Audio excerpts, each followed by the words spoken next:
Welcome to Films and Stuff with your hosts, Pete Mitchell and Ethan Hunt.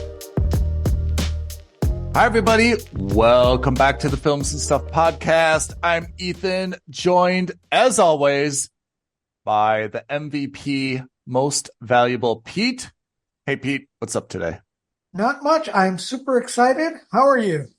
Well, I am also excited because I know what this episode is about, but at the same time, a little bit apprehensive because I know how this episode plays out. But for our listeners, they may recall in mid-April, Pete and I looked at the summer slate of movies, Blockbuster and otherwise, that were set for release.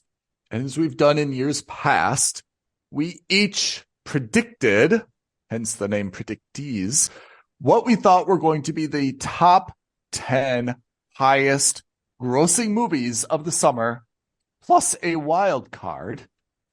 And at the time, both you and I felt very, very confident in our choices. We both thought that we were going to demolish each other based on we had all the answers.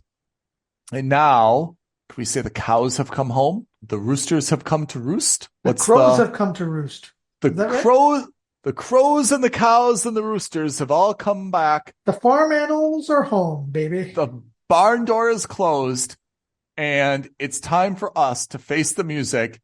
Insert your hyperbole here. Pete, we got to take a deep look into the mirror and see if we're even qualified to do Predicties anymore. It's a little bit harrowing, some of the things that we thought were going to be blockbusters and were not, and some of the things we overlooked and were great. Yeah, so let's do a quick recap for our listeners. Yeah. This is the third year we're doing this, and the second official year. The first year was just a trial. Last year, I squeaked by with a 1-point victory, but only because of the wild cards. So let's start with the 10 predictions we made. At number 10, you predicted Horizon: An American Saga, chapters 1 and 2. I had predicted A Quiet Place Day 1. Then I predicted If, and you predicted Fly Me to the Moon. At number 8, you predicted Twisters. I predicted Kingdom of the Planet of the Apes. At number 7, you predicted the Garfield movie. I predicted Twisters. At number 6, you had Borderlands. I had Bad Boys Ride or Die. Oh, gosh. And now for the top 5. At number 5, I had Furiosa. At number 5, you had A Quiet Place. At number 4, you had Inside Out 2. I had Inside Out 2. At number 3, you had Despicable Me 4. I had Deadpool and Wolverine. At number 2, you had Furiosa. I had the Garfield movie. Let's not joke about these things. At number 1.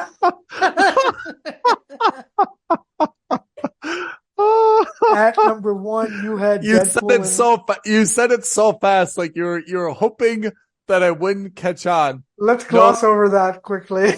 You put Garfield at number 2, but you know what's even worse? You beat me. Still. We'll get there. At number 1, you had Deadpool and Wolverine, and I had Despicable Me 4. All right.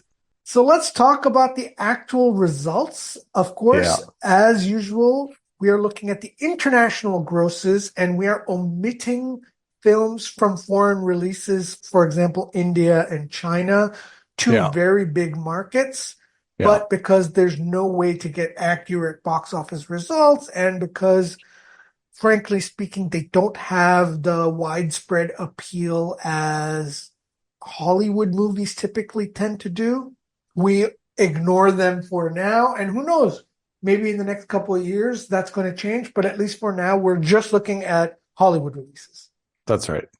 All right, so the actual summer 2024 top 10 results. Oh, I forgot. I absolutely forgot. In terms of wild cards, I had Horizon and American Saga 1 and 2 and Alien Romulus. and you had The Bike Riders and Bad Boys Ride or Die.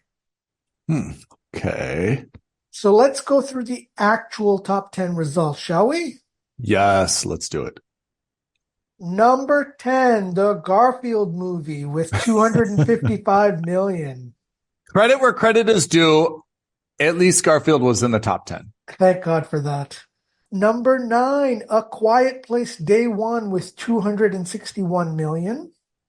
Did you like The Quiet Place? I thought it was fine. I didn't think it was anything great. First of all, horror movies and suspense movies like this are not my forte, or they're not my bag, let's call it that. But it was fine. I thought it was okay. I thought the first one was far better. Yeah. Number 8, It Ends With Us. The Blake Lively movie sneaks in out of nowhere with $311 million. What is this movie about? Can someone just tell me?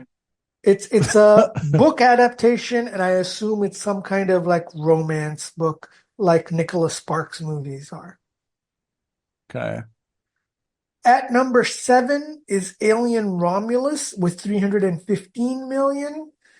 Number 7 and number 8, Alien Romulus and It Ends With Us may end up switching places. They're both towards the tail end. They're both only separated by $4 million. It's doubtful they'll get to our number 6 place movie, which is Twisters, number $367 million. I did see Twisters. I think we are happy with it, right? Yeah, not too bad. It's exactly what you'd want from a summer blockbuster movie. Low stakes, great action sequences. Yeah. Right. Number 5, Kingdom of the Planet of the Apes with $397 million. Number 4, very, very close to number 5, Bad Boys Ride or Die with $401 million. How is that possible? Yeah. And now we take a $530 million leap up.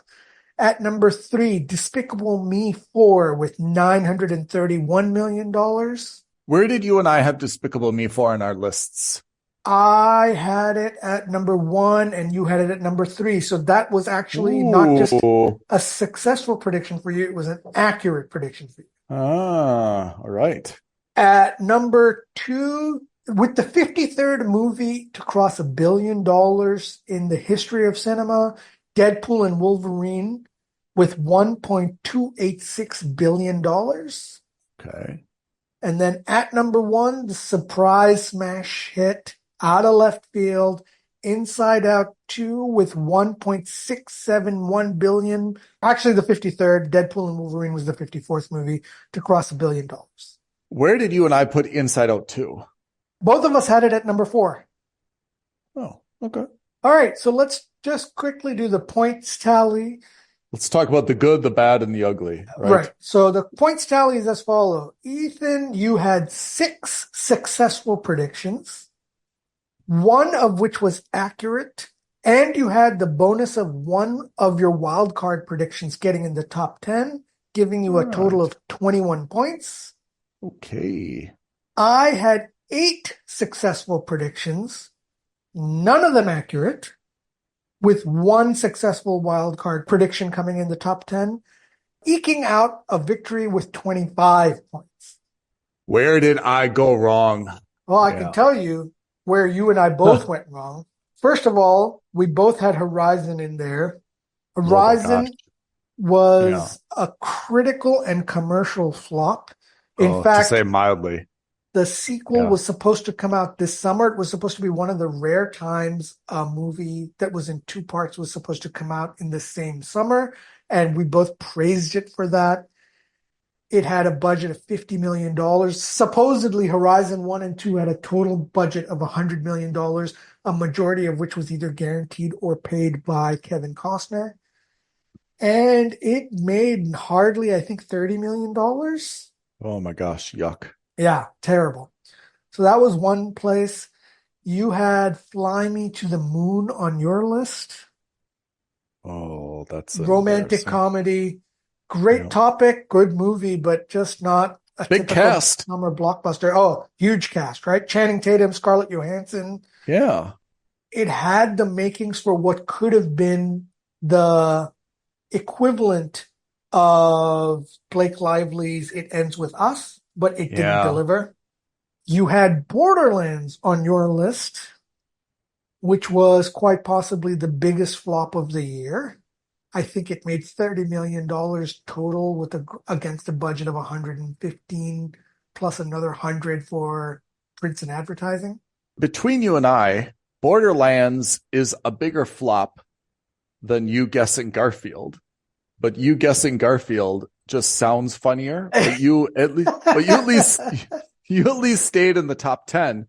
I will not apologize for that Borderlands pick because I think that's really a horrible movie, but I don't think that my rationale in April for choosing that in the top 10 was at all a bad rationale. I mean, it's a video game adaptation. It's got a crazy big cast, right? Absolutely. It's one of those movies that if it had connected and had it been halfway decent, it had the makings to the next Guardians. Yeah. You know what? You're right about that.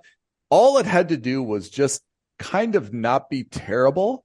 And it's a top 10 movie, right? Yeah, absolutely. And unfortunately, it was terrible. Oh, it was just like miserable. Yeah. But once again, Pete, just help me out. Hollywood is not full of like totally stupid people, right? Is there really no one at the studio that screened that, like the dailies or anything? I was like, guys, this is starting to go on the wrong track. No one? I think what happened was two things. One, I think it was, first of all, a victim of COVID. Two, I think people did realize that because the film was made like 4 years ago and they just released it now. Three, I think it was also financed a lot by Gearbox, the actual video game company. You're right. Maybe not. Right. And I think when you have someone who's got a successful video game franchise and they're a little bit more subjective than they are objective. And when you've got a CEO like Randy Pitchford, who's kind of known for being those guys who wants to be hoi polloing with Hollywood. Good word. That he's kind of, he's kind of like Elon Musk, which is, I'll buy my way into being a part of the cool kids club. I mean, Cate Blanchett, Kevin Hart, Edgar Ramirez, Jamie Lee Curtis. All-star cast by and far, but Jack Black is in it. I mean, totally incorrect. Gina Gershon, casting. who's nothing, but I love Gina Gershon, of course. I mean, it's just bonkers that based on a video game with that cast that they couldn't like get something that's kind of able to squeak into the top 10. Bonkers. Not even close, unfortunately. That's the bigger fail in terms of rankings, but it doesn't have the same humor that I like to. And Garfield at number 2. What are the other big surprises? So It Ends With Us was a huge surprise. It was the came out of nowhere. It came out of nowhere. It was what I expect, or what I will. In your defense, I think that's what you were hoping for with Fly Me to the Moon. And it doesn't happen every summer, but generally speaking, there is usually one sleeper hit. If not every summer, every other summer, there's one movie which is made for next to nothing, and all of a sudden, everyone's like, oh my God, this was the greatest movie ever. Or, they captured the zeitgeist at the right moment, at the right time. Yeah. And unfortunately for you, it wasn't the story about the moon landing. It was the story of this, romance novel adaptation. Can I make a hot take? Please. With no disrespect to Blake Lively at all, who I think is lovely. I think this movie rode on the coattails of Deadpool and Ryan Reynolds. Maybe. I think. I don't know.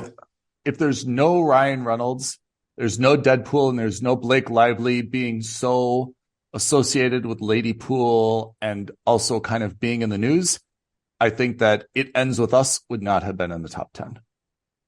That's a hot take.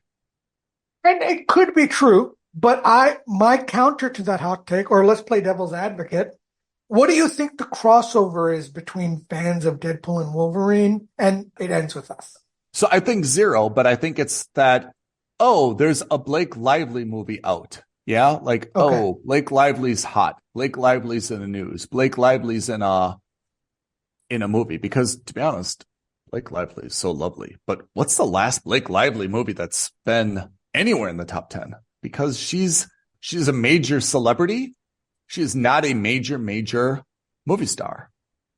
Yeah, I can understand that, or I can believe that. Right. I think Ends With Us kind of hit all the high notes at the right time. But I think that's one of the reasons that Blake Lively was just hot at the time. Sure. I mean, I can understand that. I don't know if I necessarily agree with that, but I can definitely understand where that hot take's coming from. It's a hot take. The only one in the top 4 or 5 that kind of surprises me is that, I mean, if you look at kind of like the legacies, Alien Romulus, Kingdom of the Planet of the Apes, Bad Boys Ride or Die, those three I feel like are just so reused or recycled. I have no interest, and I didn't see any of those. Actually, I did see Bad Boys Ride or Die, but I guess there's something in the summer blockbuster season that had so few options that those are almost kind of like defaults. I mean, you it's said you like interesting you say that because out of the top 10 movies, only 2 of them are original/new IPs. Actually, not even, because the Garfield movie is like a reboot of the franchise.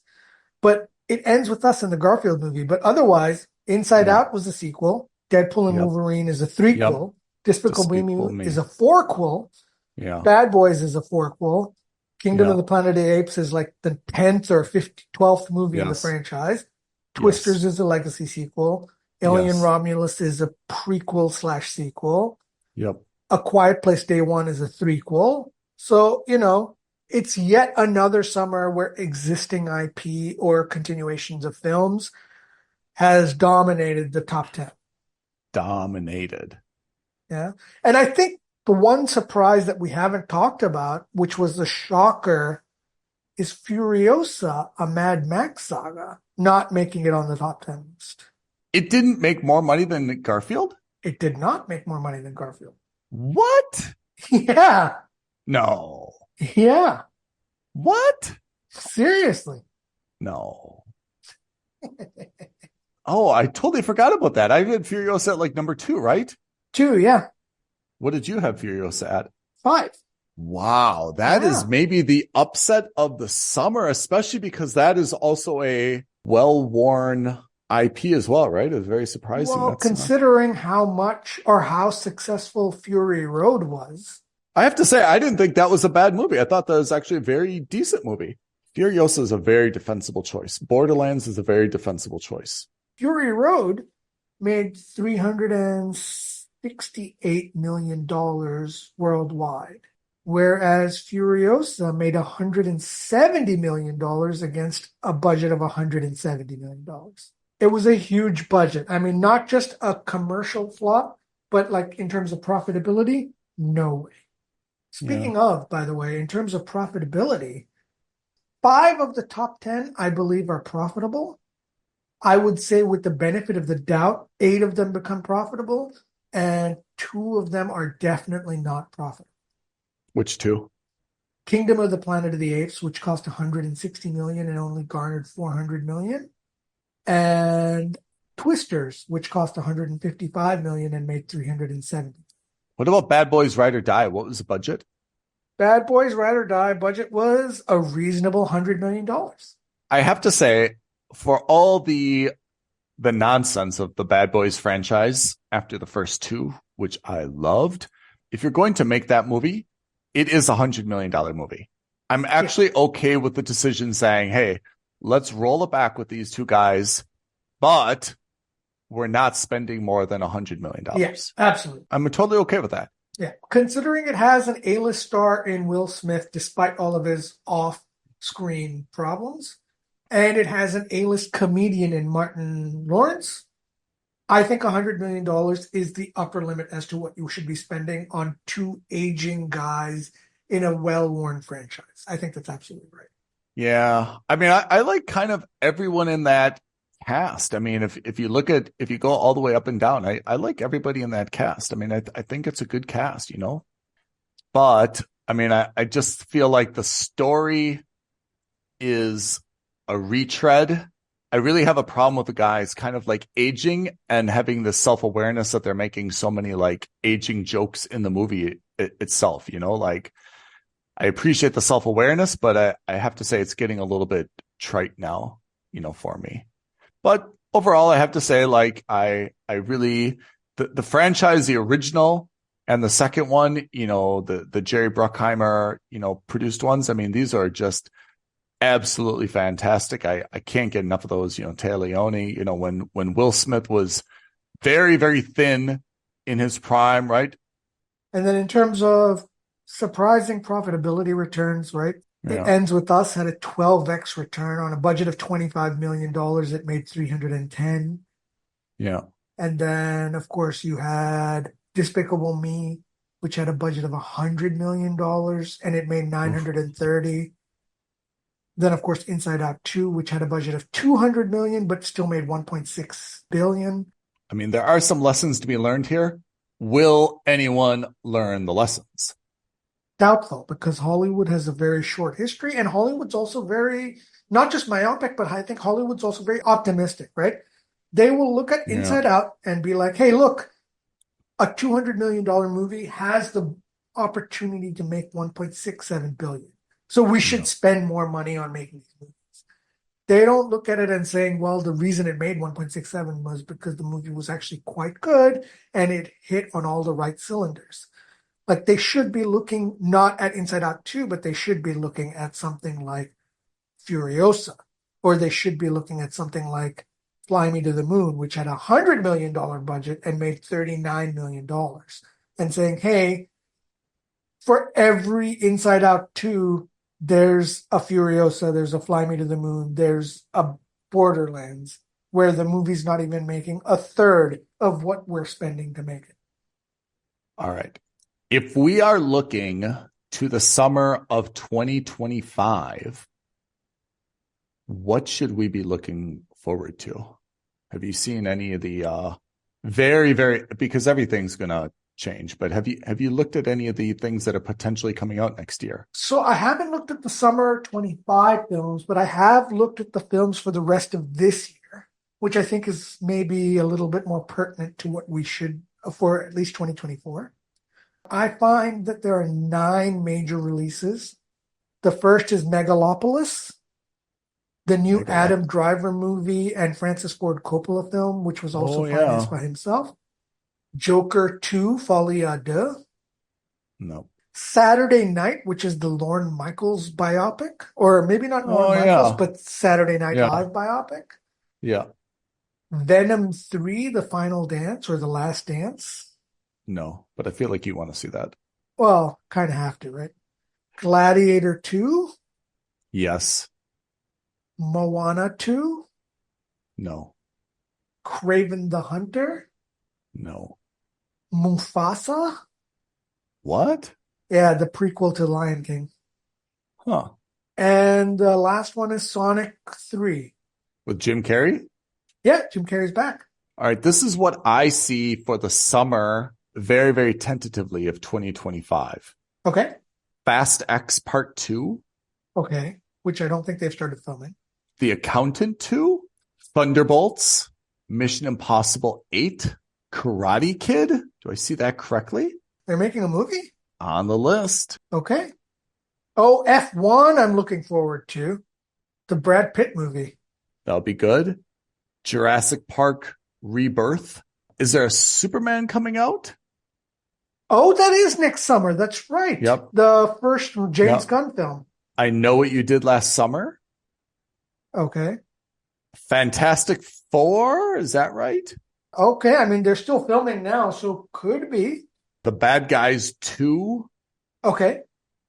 So, I mean, I have to say next summer looks way better than this summer. I mean, maybe you're not seeing that, but. No, I'm not saying that. The reason I say that is because I'll wait to make that. Exactly. That's exactly. It's because I don't want to get hyped for, like, I'm super excited. I actually, when you told me Mission Impossible is coming out in summer, I was a bit sad because I thought that was coming out this December. I feel like there's a lot stuck in the pipeline somehow. Okay. And then it's all kind of tumbling out. Yeah, I mean, Thunderbolts is big. F1 is supposed to come out in June. You're right. That's going to be big. Jurassic World Rebirth, definitely. Superman, Fantastic Four. I'm still not sure if those are actually going to come out. Superman, I expect will come out because I don't think they've finished filming, but I'm pretty sure they're mid-filming now as well. So that's still enough time. It's almost a year to finish editing and filming. Yeah. I think that's enough time. And same with Fantastic Four. Yeah. And then there's some things that I think are going to get pushed. Like, for example, Tron, Ares. I would expect that gets pushed. It's listed as October, but I don't know. And also Mortal Kombat 2. And also Blade, November 2025. I mean, that also may be... They haven't started filming, so I don't know if that's going to happen. I don't know. Avatar, Fire and Ash is listed as December 2025. Not sure. Some of these I think are really going to get pushed, you know? Mm-hmm. That they put them on the schedule now. And some of it may just be to kind of gauge audience reaction, but I mean, I think also some of it is done just to kind of, you know, you've got to get it out there, and then you've got to see kind of like the competing studios in terms of what they're tentatively releasing. And then you may try to walk it back saying, whoa, like we don't want to release the same time as Mission Impossible 8. You know, we're never going to win that battle, right? Yeah. Which is why I'm surprised, like if the schedule is correct, there's only 2 weeks between Superman and Fantastic Four. That's going to be a huge matchup. So I have to say, as it stands, I'm a little bit more enthusiastic about last summer than I was about this summer. I think the only thing I really, really wanted to see this summer was, you know, Deadpool and Wolverine. And really, thankfully, that delivered and more, right? Absolutely. I think Deadpool, Wolverine, and Thor Ragnarok are probably 2 superhero movies that you could watch more than once and still be satisfied by. Sure. Ragnarok for me is the pinnacle of the MCU. The Thor Love and Thunder I thought was just miserable and undid all the goodwill that, you know, we thought we had for Thor. So those are the predictees. Pete, congratulations on your victory. Yeah. That is 2 in a row. So I've got my work cut out for me in the summer of 2025. I'm waiting for the day where both of us are, you know, at least 9 out of 10 on our predictions.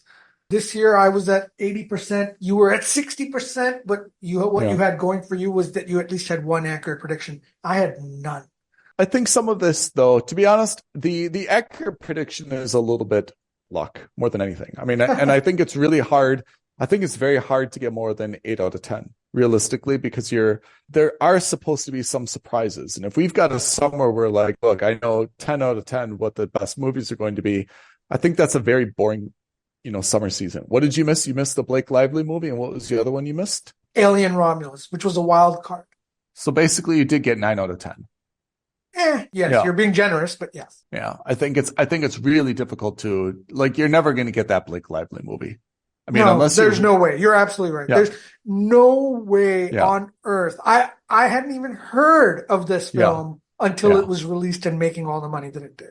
Even if you're a Hollywood insider, it's impossible. I think maybe it's luck, but it's like, you know, that person who wins the NCAA basketball pool, you know, every year with a perfect score. There's some luck involved. And again, I think if you really know all top 10, I think it makes for a very boring summer movie season, because that means there's probably not a lot of like competition out there. There's not a lot of, you know, risk taking where you just know what the top 10 are going to be. Yeah, that's a good point. Yeah. The easier thing is, I think now for a lot of these repeat sequels, it's easier to get a good sense of how they're going to do, right? There's going to be another Bad Boys for sure in 2 years, 3 years. But we'll be able to say with a good bit of certainty where it's going to fall in terms of the revenue that it's going to make, you know? Yeah, you're right. All right. Pete, once again, congratulations on your victory. Thank you. Well deserved. 8 out of 10 plus a wild card is no small feat. I'm pleased to be riding your coattails to our cinematic credibility. Let's look forward to the summer of 2025, which seems like it's a long way away, but it's really not. It'll go fast, and see if we've got some good stuff to see in cinemas then. Perfect. I'm looking forward to it. Thanks so much. I promise to have a very successful and peaceful reign as the Predicties champion of 2024. Wield your crown benevolently. Yes. That's right. Absolutely. All right, everyone. Thank you for tuning in. Pete, thanks as always. We will see you all on the next episode of the Films and Stuff podcast. Bye now. Thanks, everyone. Thanks, Ethan. Thank you for listening to another episode of Films and Stuff. If you haven't already, please subscribe and review on Apple Podcasts, Spotify, or wherever podcasts are downloaded. Films and Stuff. There is no substitute.